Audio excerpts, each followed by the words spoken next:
All right. First rule of this channel: we do not talk about this channel. Second rule of the channel: this is not legal advice. So I kind of screwed up my Justin Fields smoke video. I was talking to one of my co-managers, and he was like, "Dude, you got to start doing your videos again." And I was like, "I don't really want to start doing them." And at the end of the day, he was like, "Hey, everybody else is gonna get their stuff out there, and you're just gonna get caught up in the trash." And I would tend to agree. So anyway, this is about my process, how I evaluate players, why I think other people tend to misevaluate some of the players and how I take advantage of it during the offseason. So the bigger point of the Justin Fields video is not that he went to the Steelers. It's there's the process that changes values for your Keenan Allens, your DJ Moores, and your Trey McBrides. Because now, because of that trade, now we pretty much know that Kalen Williams is probably going to end up going to the Bears at number one, and then that means that the Redskins, the Patriots are going to take quarterbacks, and then Marvin Harrison Jr. is going to go to the Cardinals. Now, before this trade, there was a possibility that the Bears traded out of that pick. There's a possibility that they didn't take a quarterback.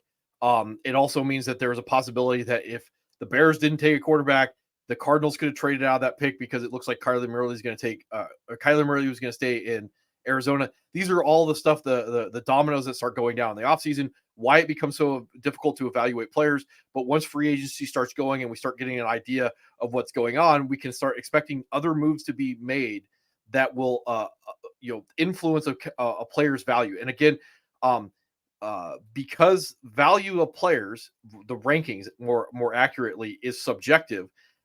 There are points of the subjective rankings that we can take advantage of because they were inappropriately valued by people basically saying, "This is my opinion, man." And I don't care about people's opinions. I try and evaluate things from a different perspective so I can take advantage of the flaws in other people's theories. That's how I win leagues. So again, like I like people saying like, "This is where I think a guy should be," and I said, "Well, I think that's wrong, either because you've overvalued him or you've overvalued him." So with the Justin Fields smoke video, the idea was that now that Caleb Williams is probably going to go to the Bears, that means that DJ Moore and Keenan Allen should be evaluated higher. And if the market doesn't reflect that, then I can start targeting DJ Moore and Keenan Allen because their ranges of outcomes become higher. Justin Fields was limited as a passer. Caleb Williams, again, I don't like unpredictability in my fantasy unless I can take advantage of it. So that means that like Caleb Williams, I don't care if he's good or bad at football. What I care is the unpredictability of him as an NFL quarterback means that like there is a possibility of a higher range of outcomes than what we knew with Justin Fields as being the limited passer that he was. And again, because Justin Fields has left the Bears, meaning the Bears are going to take quarterback, that means that the Cardinals pick kind of gets more locked in, which means I can now expect Marvin Harrison to go to the Cardinals, which means that probably changes the range of outcomes for Trey McBride, who should have been the number one overall player in redraft, now being moved down to being evaluated with the rest of the tight ends in that range of tight end one. And it also means Michael Wilson goes off the table as being potentially a wide receiver 2 and is more likely either undraftable or wide receiver 3 just because of the Justin Fields trade, leaving the Bears. So this is the idea behind it. When I start looking at other people's rankings as the season goes on, I want to make sure that like as a consensus, other people are not appropriately valuing players, because then I know that there's a good chance that I can take advantage of that misvalued player come draft day for my league. Now, it doesn't mean that other people aren't going to throw the rankings out the window and do their own evaluations. It just means that like I know overall, because human beings are fallible and we tend to have a mob mentality, that I can kind of guess that like no one else is going to take the risk that I am willing to risk to win a league. And remember, the same risk that'll win me a league will lose me a league. I have to be able to take a risk. Otherwise, I'm going to get the same outcome as everybody else in my league. I don't want to win a league based off of pure chance. I want to have some type of design behind how I win, and I want to execute that plan. So that's the theory behind it. If you're not into a theory video, then like, hey, sorry. So again, with Marvin Harrison Jr., he changes the landscapes of things a lot. So now Trey McBride goes from being like my 101. Legitimately, I would have thought about taking uh, in a vacuum. I would have thought about taking Trey McBride as my 101 before the Justin Fields trade. Um, uh, Outside of that, I would have to evaluate how other people look at the draft. And again, I brought this up last year. Even if I knew the range, or even if I knew the objective outcome of the 2024 season now, it wouldn't mean that the guy who comes in as the most valuable player I would take with the overall first pick, because I would have to know where other people would take these guys and then draft accordingly to get the most value out of each pick. Right. So this is a different thought process going on. The 101 that I have is based off of the aggregate of how other people value players, because I can't always use my rankings against, I can't use other people's rankings against them if I just go off of my board, right? So I want to kind of, sabotage my opponents, right? So again, DJ Moore, he should, his value should go up. Keenan Allen's value should go up because there's a void going on with the Bears. It's likely going to be Caleb Williams, but again, the range of outcomes is higher because we could get a high passing volume offense for the Bears next year, right? So DJ Moore has a range of outcomes to be the wide receiver 1 overall. Keenan Allen has a range of outcomes to be in the top 10. That's just how I would see them valued. Breece Hall, I would see being valued as the 101. I want to make sure that the rankings reflect that he should be about there. Those offensive line signings for the Jets really improve that. I like that. That's why he should be moved up relative to a Christian McCaffrey that I just cleared out. But anyway, Christian McCaffrey, he's over the age apex. That's why I would expect that in my mind, other people should rank Christian McCaffrey lower because of that age. Right. So Kieran Williams is another guy. He's a bell cow. Rachaad White should be a bell cow. Again, there's lack of competition of targets. I would expect them to be ranked higher up into the first round because of how few bell cow backs that there are.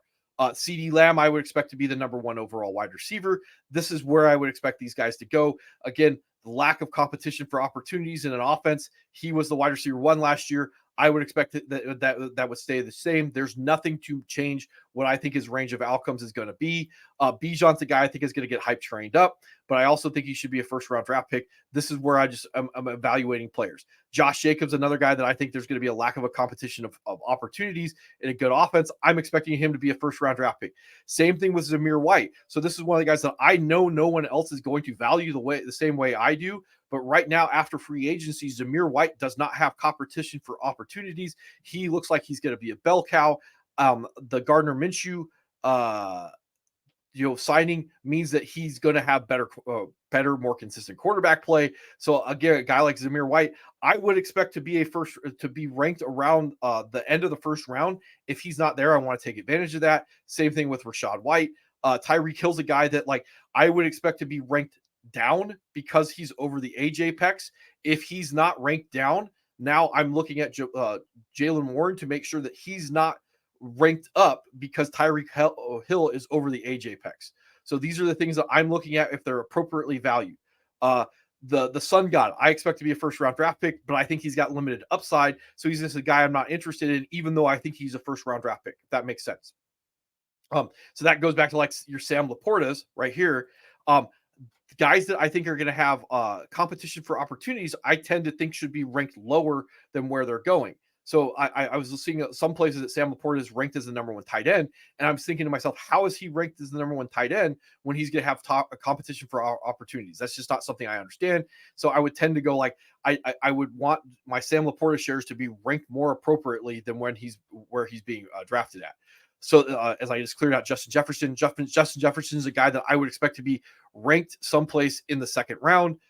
If he or the early second round, if he's not there, then I'm kind of going I don't think I could take advantage of it. Your Jamar Chases or your Justin Jeffersons, but what I'm saying is where I think that they should be based off of the variables. Like Justin Jefferson, you're looking at new quarterback, competition for opportunity. He should be ranked down. Same thing with Jamar Chase. He should be ranked down because of consistency and competition for opportunity. These are just things where I think they are. I think people tend to overvalue guys based off the name.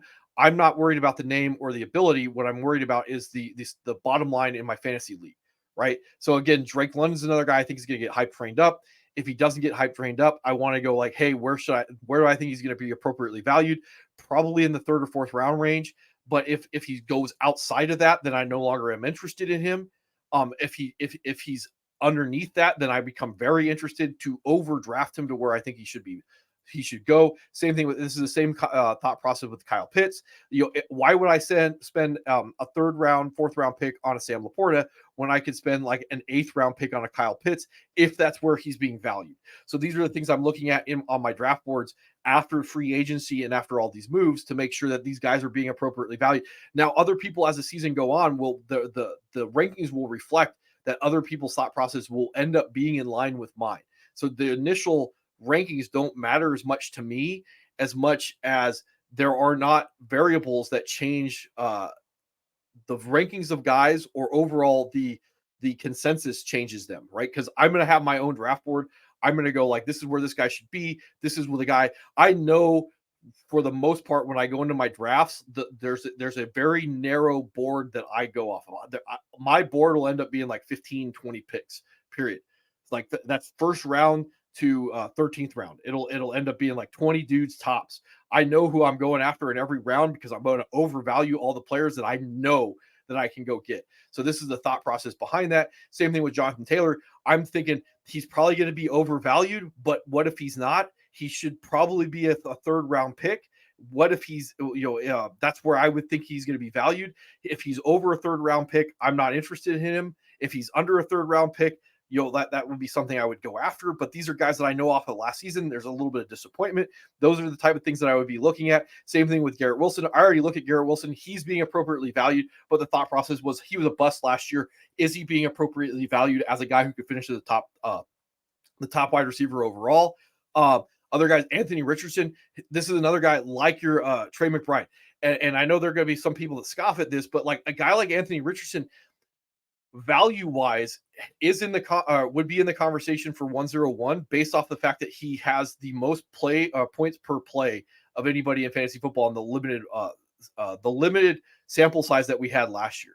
So having that disproportionate advantage over your opponent on a week-to-week basis changes the value of the overall player relative to the position. So don't listen to other people. Realize why he would be evaluated where he is. Now, there's too much risk involved with Anthony Richardson based off the injury and if that's sustainable. But the conversation is at least there to push him into that range of being like that elite, ridiculous value.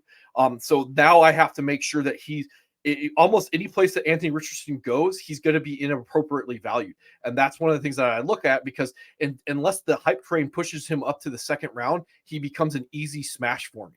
Right. And the same thing with like Dalton Kincaid. Dalton Kincaid has the avenue to take over as the overall unicorn, the number one target. Same thing as McBride did until relatively sure that Harrison's going to go to Arizona. Dalton Kincaid can finish as the unicorn this year because Gabe Davis is gone and Stephon Diggs is over the age apex. So now a guy like Dalton Kincaid becomes a guy that I'm really interested in relative to where he's going. And if it costs me relatively nothing to get burnt on him because he can't become that guy, I don't care, but I can tell the story where Dalton Kincaid is a unicorn this year. And that's why there's guys like that I'm really interested. And again, I have Stephon Diggs up to say like, he's 30, he's over the age apex. I'm expecting him to come back to earth, be a wide receiver 2. That's where I think he should be appropriately valued. And I expect that reflection should also move Dalton Kincaid up the food chain. Because again, like I talked about Dalton Kincaid last year as my number one overall dynasty player, because Dalton Kincaid becoming a unicorn was already in the cards last year. Stephon Diggs is probably not going to be on the Bills this year. So it's just, or next year. So it's just like, you have to plan that far ahead in dynasty to realize where the value of a 10-year unicorn is in fantasy football. And again, you have Sam Laporta. And again, I was wrong on Sam Laporta last year, but like when we're talking about league winners, and this is why I didn't do a league winners video, is Sam Laporta won leagues because he cost basically nothing to get the tight end overall. I think he was the tight end 2 overall, but he basically cost nothing to get that level of production. So that's what I'm looking at. It doesn't matter that my process on Sam Laporta last year was faulty. I thought there was too much competition for opportunity for him to be fantasy relevant. I was wrong on that, but but anybody that wasn't wrong on that, it cost them relatively nothing to find out that the draft capital was there, that the ability was there, and you can take advantage of that and build your offseason strategy accordingly to the errors that other people are making when it comes to the value of players. So that's what the main issue behind this is, to understand the variables and the dominoes that go down, and being able to select out the handful of players like a Michael Pittman last year or Keenan Allen. Some of these guys, like the writing was on the wall, like Puka was on the wall. That you can select these guys ahead of time, and these are the guys that I watch to make sure that their value doesn't correct itself to be where it's supposed to be in the draft. So anyway, hopefully this will help some of you guys out, and I'll be back with a video when I come up with something.